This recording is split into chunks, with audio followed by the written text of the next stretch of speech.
Assalamualaikum warahmatullahi wabarakatuh. Alhamdulillah hari ini kita berada dalam program khas podcast bersama Eliza dan saya ditemani hari ini oleh dua orang ustaz yang pada saya sangat-sangat berpengalaman, terutama dalam menginsafkan orang untuk pergi umrah dan bersempena atau bertepatan dengan bulan kelahiran Nabi yang tak lama lagi ni. Kita nak sembang-sembang sikit dengan ustaz berdua. Macam mana cara terbaik untuk kita pupuk rasa cinta pada Nabi dan tambah lagi motivasi untuk kita pergi tunaikan umrah haji di tanah suci, insya-Allah. Jadi kita tak nak borak panjang, kita kenalkan dulu sebelah saya Tuan Haji Izam Ruhaizam. insya-Allah. Saya panggil Tuan Haji Izam, Tuan Haji Ruhaizam nama penuhnya, dan sebelah kanan saya Ustaz Faik. Ustaz Faik. Faik Q. okey. So, terima kasih Ustaz berdua. Ya, sama-sama. Sudi datang. Saya biasa duduk sebelah sini. Oh, itu. Tapi bila dah kena paksa duduk tengah ni, dia rasa macam kena kepung sikit lah. Kan, tak apa. Tapi konteks perbincangan kita ni simple je Ustaz. Kita nak bagi orang faham cara terbaik untuk kita tambah lagi rasa cinta pada Nabi. Satu. Yang kedua, kita nak bawa penonton dengar pengalaman-pengalaman menarik, cabaran mungkin, dan juga perkara-perkara yang boleh tambah motivasi orang untuk pergi ke umrah.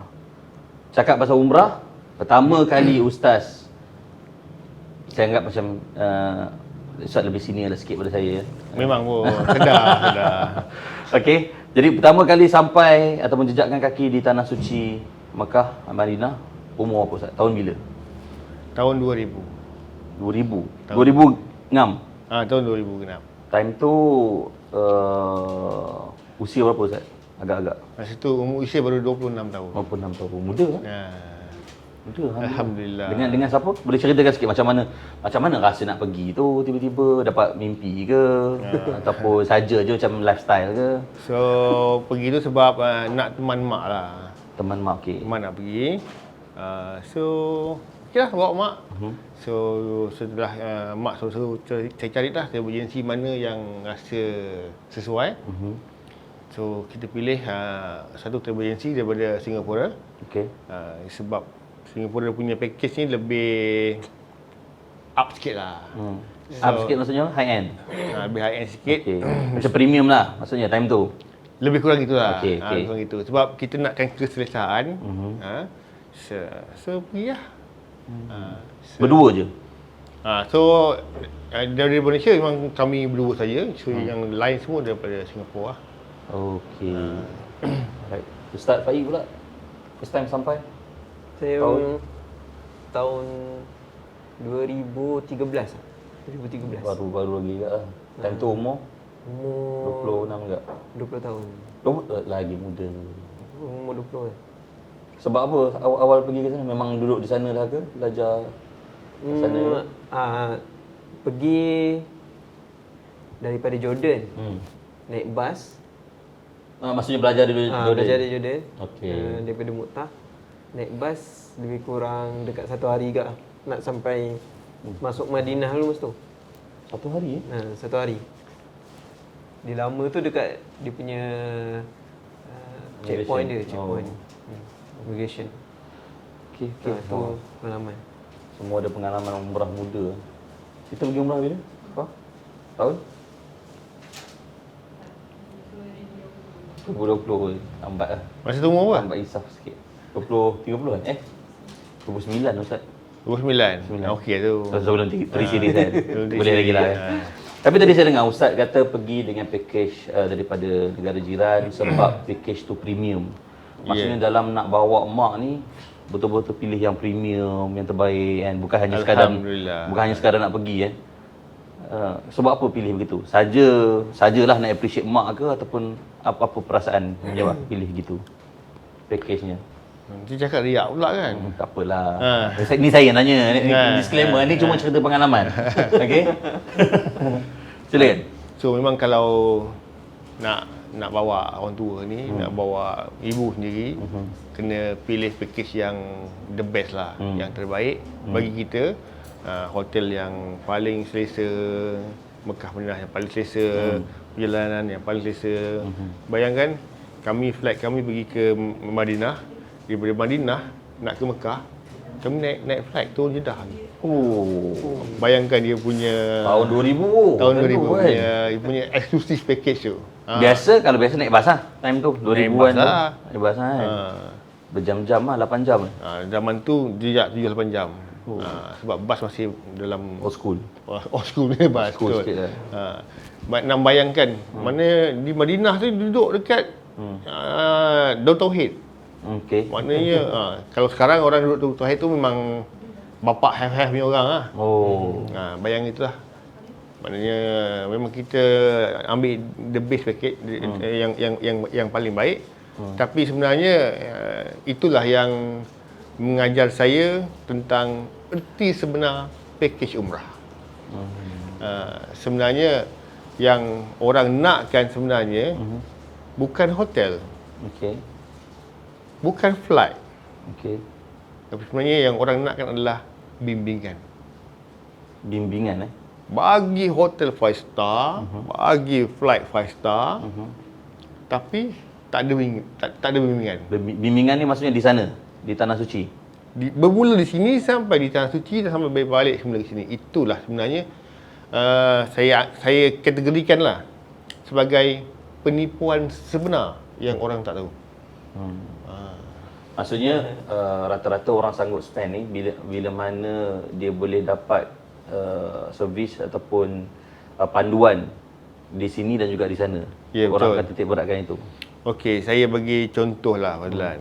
So kita nak bawa orang untuk menjadi tetamu Allah dan tetamu baginda Nabi sallallahu alaihi wasallam. Assalamualaikum. Okey. Macam mana kita nak bawa mereka? Kalau Mutawif sendiri pun tak kenal siapa itu baginda Nabi sallallahu alaihi wasallam. Fadlan kenal? InsyaAllah tenang. Kenal? So sebutkan kepada saya.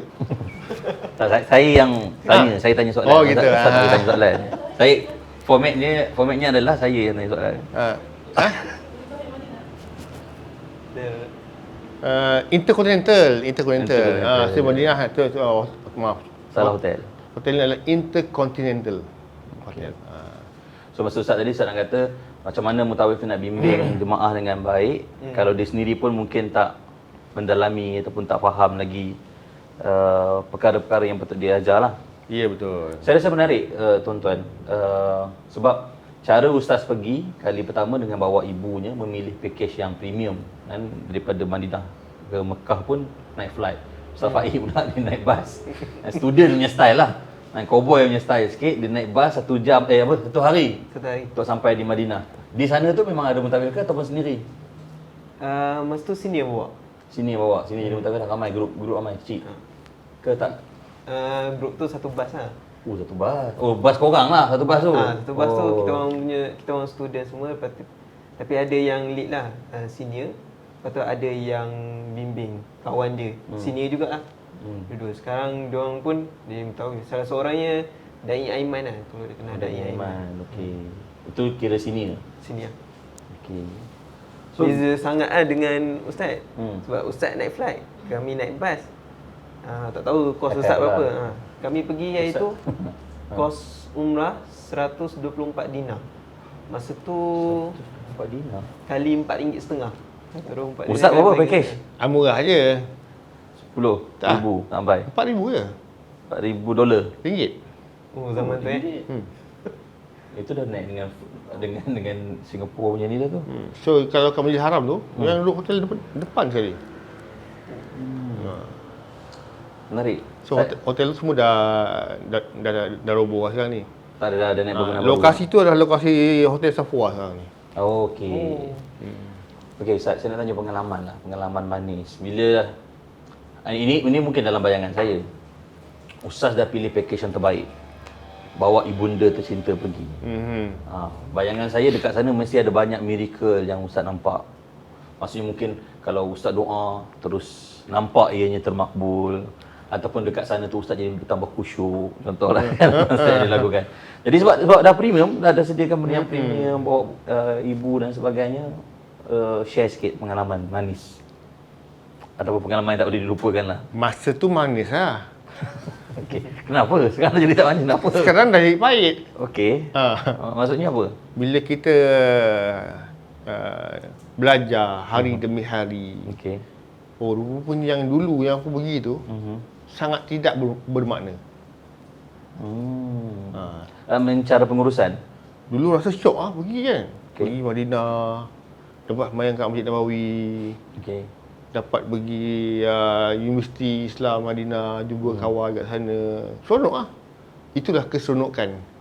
Itulah rasa macam best lah. Tidak ada satu fokus target. Kenapa kita sampai dekat bumi Madinah? Okey.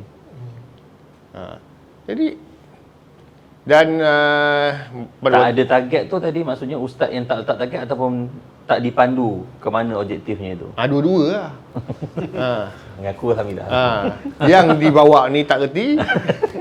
Yang tukang bawa pun hilang mana. Okey.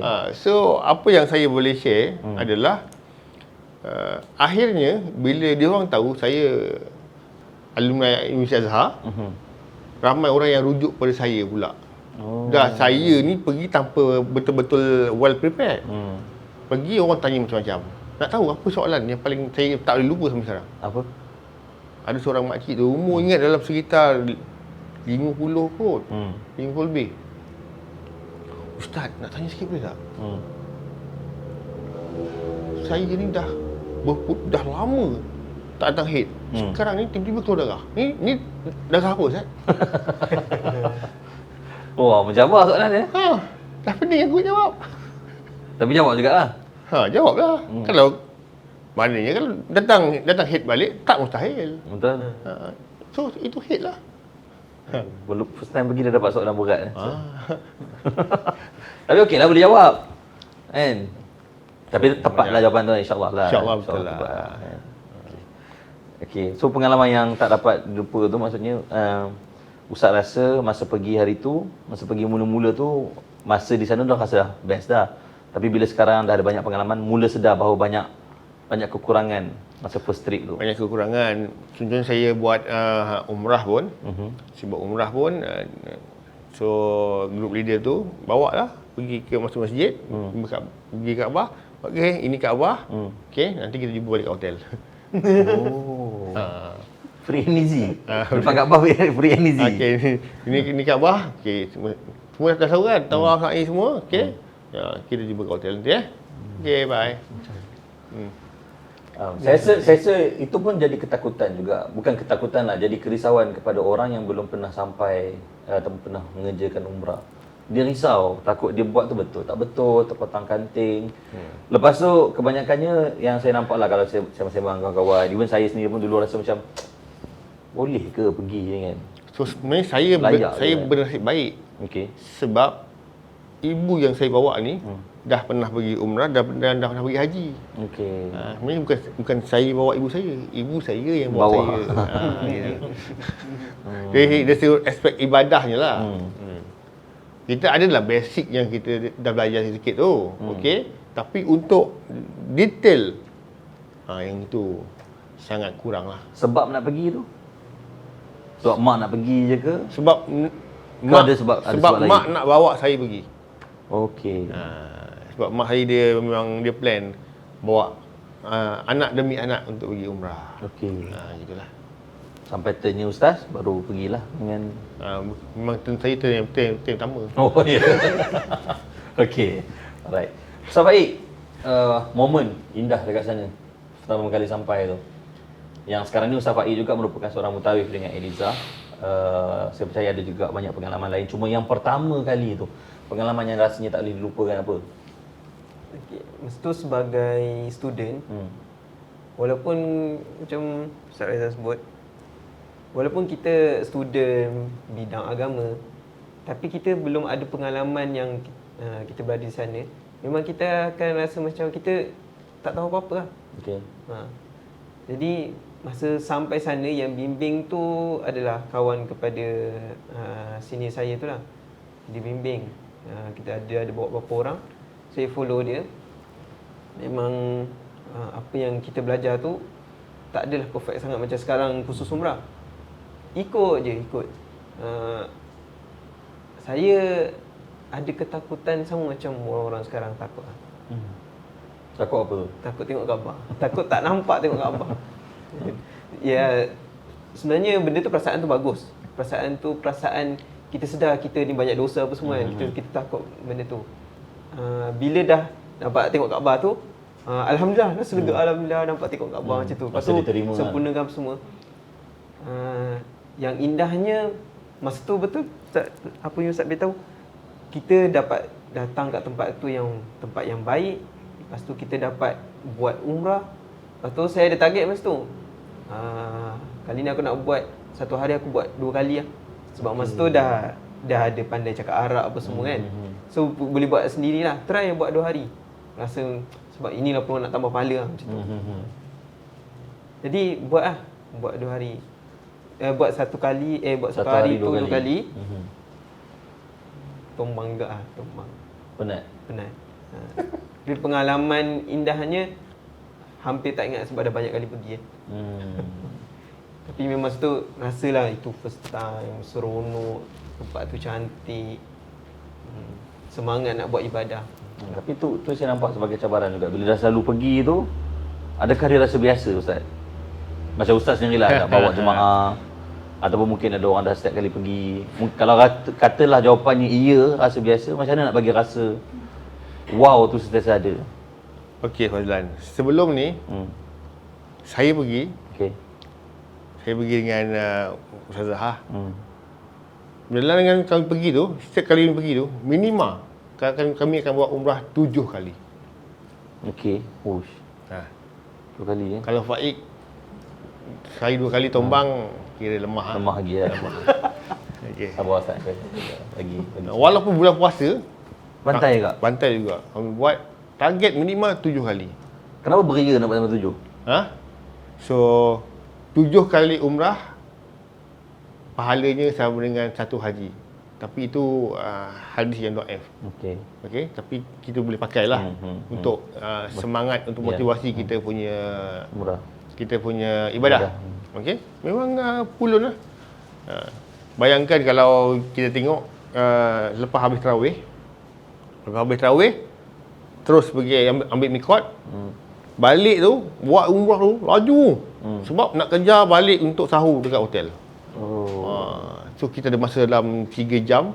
Itulah nak pergi mikot, itulah nak pergi selesaikan umrah. Tapi bila hari demi hari Allah dah pilih, alhamdulillah banyak kali Allah pilih. Akhirnya dia dah jadi macam kita tukar konsep daripada ibadah peribadi kepada ibadah membimbing jemaah. Membimbing jemaah. Tapi lama-lama pun Fadlan, kemanisan membimbing jemaah tu dia akan hilang tau. Dia akan jadi macam biasa je. Sebab tu kalau kita lihat punya, kalau mutawif yang tak dapat rasa tu, bila kita offer, okey ni tarikh ni kosong, siapa nak pergi? Relax je. Tak adalah berebut mereka nak pergi. Sebab rasa tu dah mula hilang. Macam saya nak bayangkan pada Fazlan tapi bila Allah bagi balik rasa tu, sekarang ni macam setiap bulan nak pergi. Setiap bulan nak pergi jumpa Nabi, setiap bulan nak pergi jumpa Kaabah. Allahumma Muhammad. Itu menarik tu sebab kalau kita hanya bayangkan kita, macam saya, kalau saya hanya bayangkan, saya terbayang the process untuk buat umrah lah. The process ataupun step untuk kita melakukan ibadah tersebut kan. Tapi kalau kita nak cakap untuk kita pupuk rasa kasih, sayang, nak suburkan lagi cinta Nabi, nak bagi macam orang kata beria lah, berobjektifkan itu macam susah. Apa susahnya?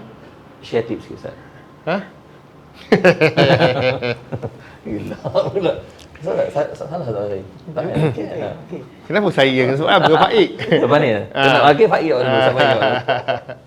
Macam mana Ustaz nak pesan kat orang supaya suburnya rasa cinta tu selalu dalam diri kepada Nabi?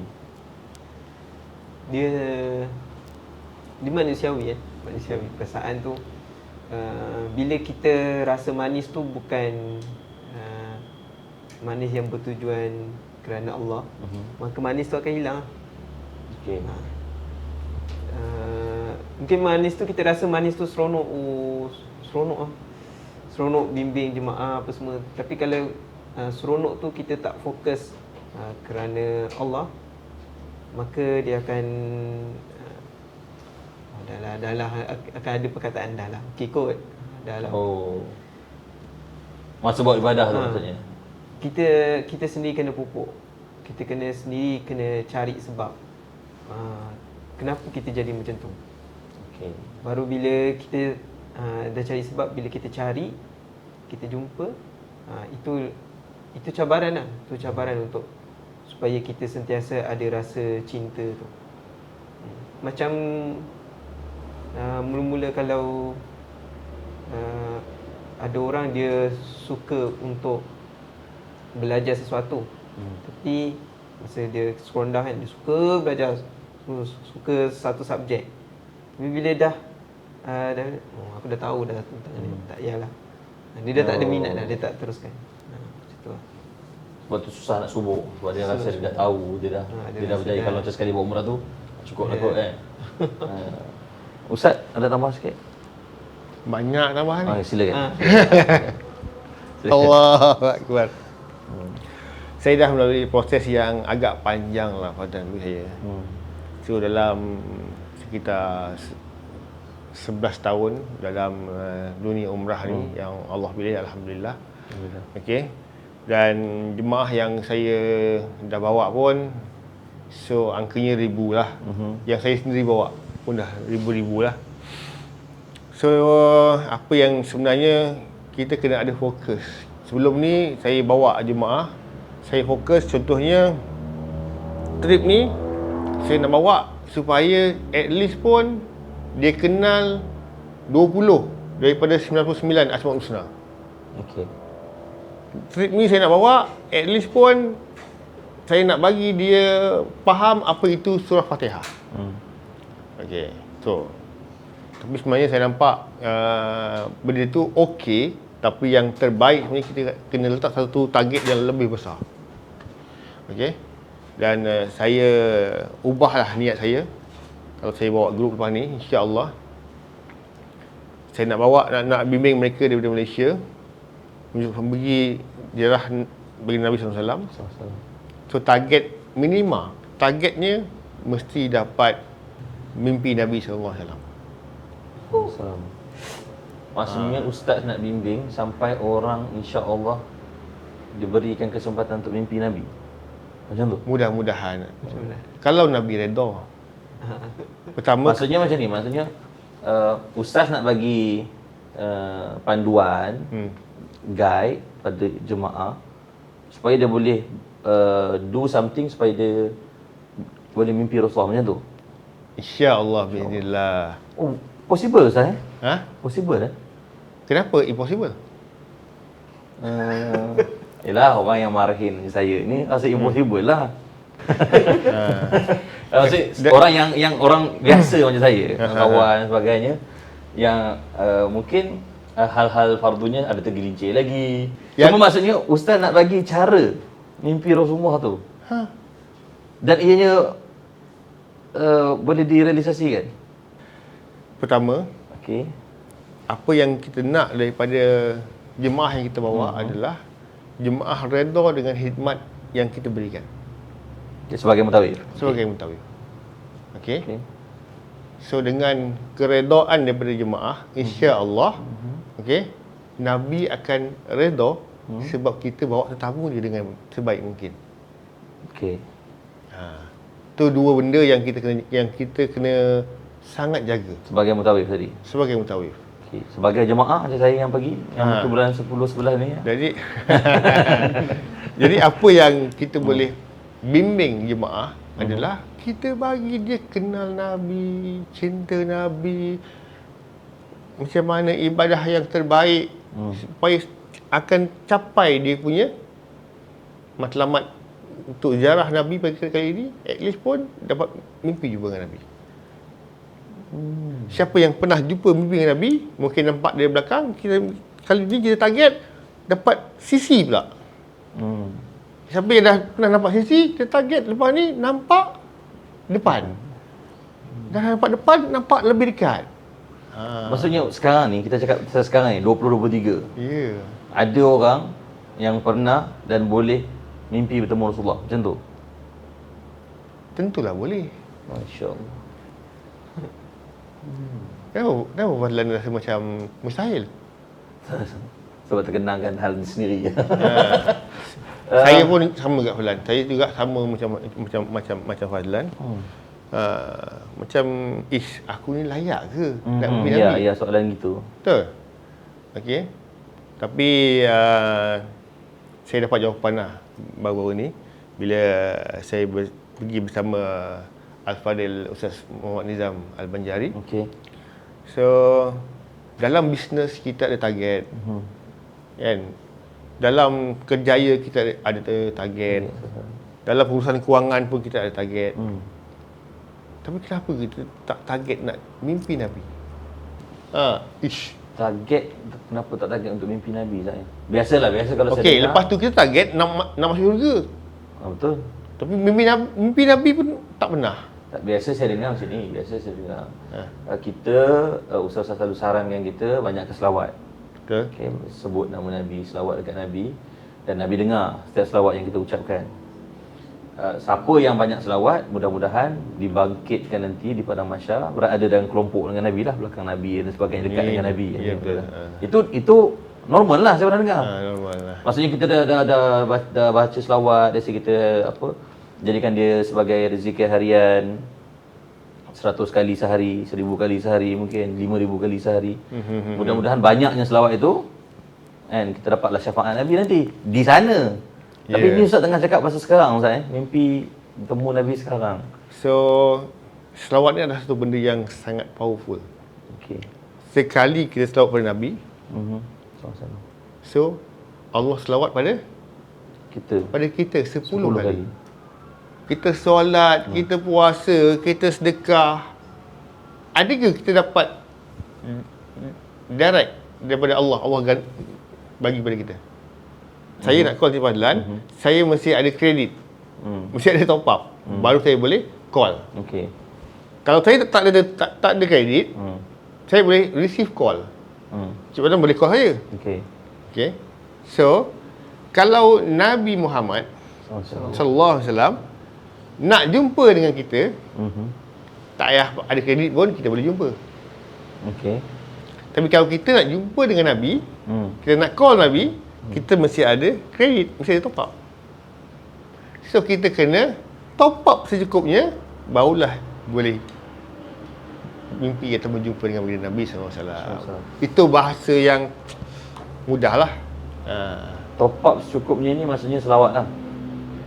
Ataupun apa? Maksud Ustaz?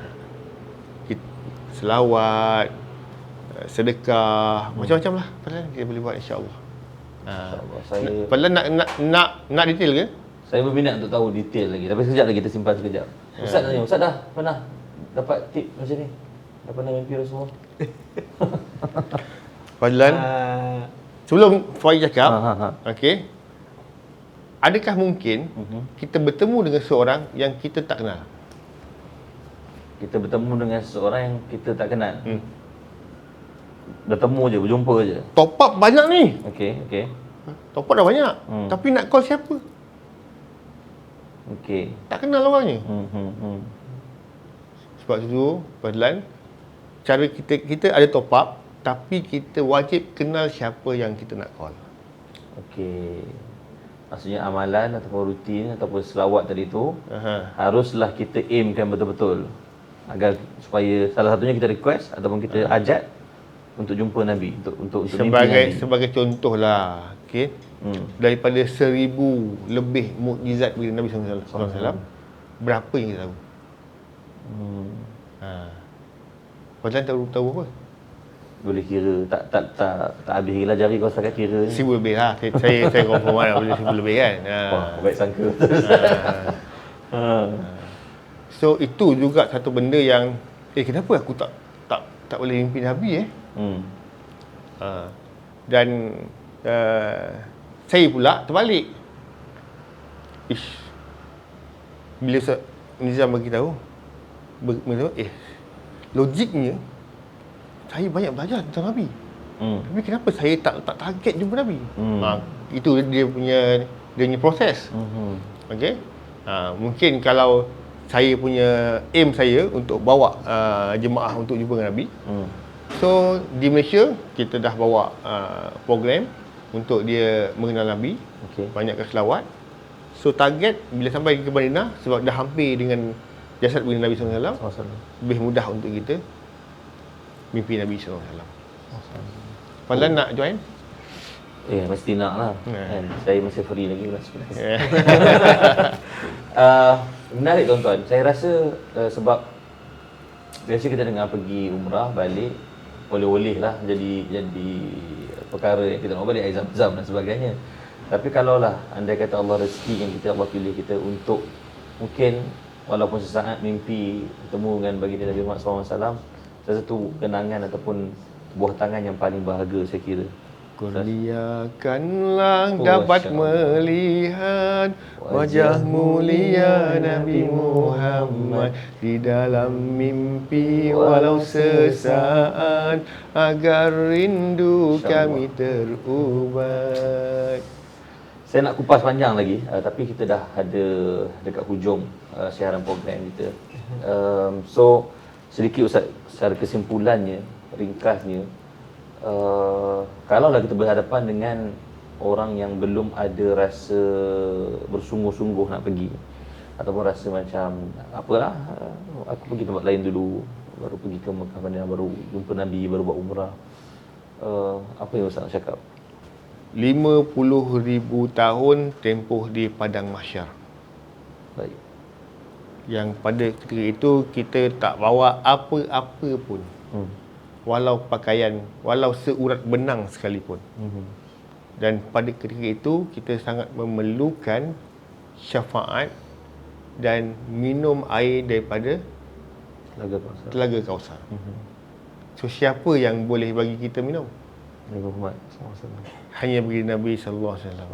Siapa yang boleh bagi kita syafaat? Nabi Muhammad SAW. Hanya baginda Nabi sallallahu alaihi wasallam.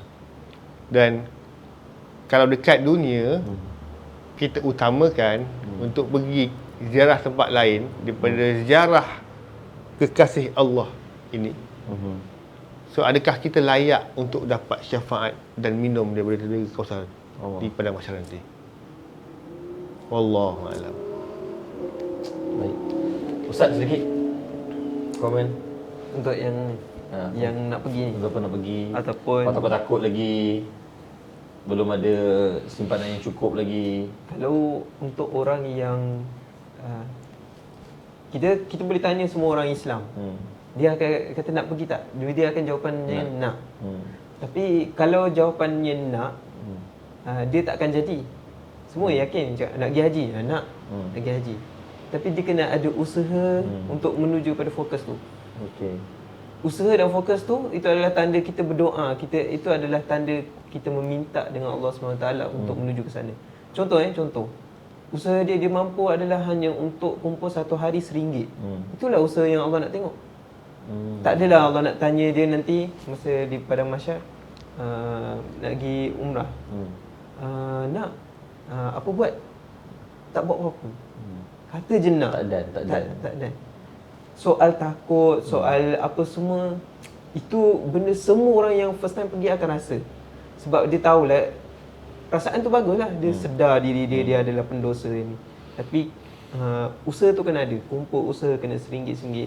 Macam Ustaz Reza pernah ada pengalaman, jemaah dia sendiri bawa RM1 ikat-ikat datang atas meja. Masa tu package kami harga RM3,960. RM3,000 tu semua RM1? Semua RM1. Semua RM1. Macam mana dia punya disiplin tu Bulan? Saya tanya dia, macam mana ni? Kenapa bawa duit RM1? Saya Ustaz, saya disiplin diri saya. Setiap kali balik rumah pada siap petang, semua duit RM1 saya akan masukkan dalam satu kotak. So amazingnya, dalam masa setahun lebih je, dia dah kumpul RM4,000 lah. Dan ada lagi satu perkara, Pertama, jangan yakin yang usaha dia yang hantar dia. Okey. Dia kena betulkan yang tu. Yakin yang Allah yang hantar. Dan amazing, mungkin kalau dia ikut apa usaha dia, mungkin Allah boleh bagi. Tapi dalam dia rasa kalau usaha mungkin 5 tahun. Tapi Allah mudahkan sebab Percepatkan. dia bersama dengan hajatnya. Allah akan kabulkan. Mungkin kurang setahun orang tu akan pergi. Dengan tak tahu rezeki tu datang dari mana. Yang penting lah kena minta usaha baru jadi. InsyaAllah. Itu dia, tuan-tuan. Saya rasa benda ni sebenarnya jarang kita sembang. Ataupun kalau kita nak sembang pasal perkara begini, kadang-kadang kita segan. Okay? Dan untuk part 1 ni, kita selesai dekat sampai setakat ni dulu. Kita akan sambung juga lepas ni dalam part kedua, yang mana saya nak dengar lebih banyak lagi kisah-kisah. Mungkin sebab Ustaz kata tadi, macam mana kita nak mimpi Nabi, macam mana Nabi nak jumpa kita kalau kita tak kenal sangat Nabi. Jadi saya nak dengar Ustaz berdua kongsi lagi kisah-kisah menarik, sirah-sirah yang menarik, yang boleh bagi kita insaf, boleh bagi kita rasa, boleh bagi kita sedar betapa hebatnya perjuangan Nabi, dan takkan sampai hati kita nak lupakan Nabi. Okey. Jadi terima kasih banyak untuk podcast kali ini. Assalamualaikum.